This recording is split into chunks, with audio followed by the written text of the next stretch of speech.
around us.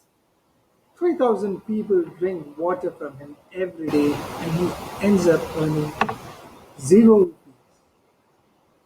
Abad in Rajasthan uses his auto rickshaw and has been serving people with free drinking water for the past 5 years with almost 3,000 people drinking water every day. Installed with a water tank, cooler, and a 500-watt solar panel which is used to run the music system, fan, and loudspeaker, he spends almost 60,000 rupees per month where he purchases water from an RO plant to fill his tank, making sure everyone who drinks water gets clean drinking water.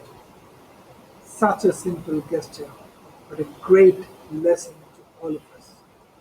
Salute to Mr. Aabad.